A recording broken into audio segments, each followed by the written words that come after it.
Hello everyone! Ayan, shoutout lang po natin si Sassy's Creation Enterprise. Sustainable Timeless Fashion. Ayan po, from Antipolo. Lahat po ng gumagawa dun sa kanila ay yung mga nasa jail na mga kababaihan.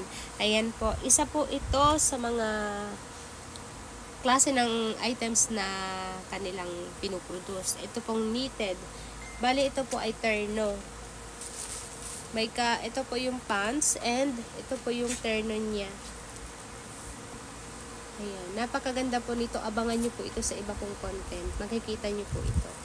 Napakaganda po ng quality niya. Sulit na sulit po yung presyo niya. Meron din po ditong ibang color. This one po. Napakaganda, kaya naman kinuha ko ng iba't ibang klase. Ayan.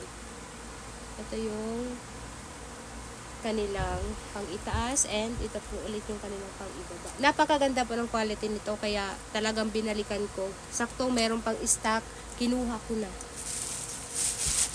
Ito, mga favorite color, kaya siyempre yung mga pinagkukuha ko. Meron din pong ganitong color.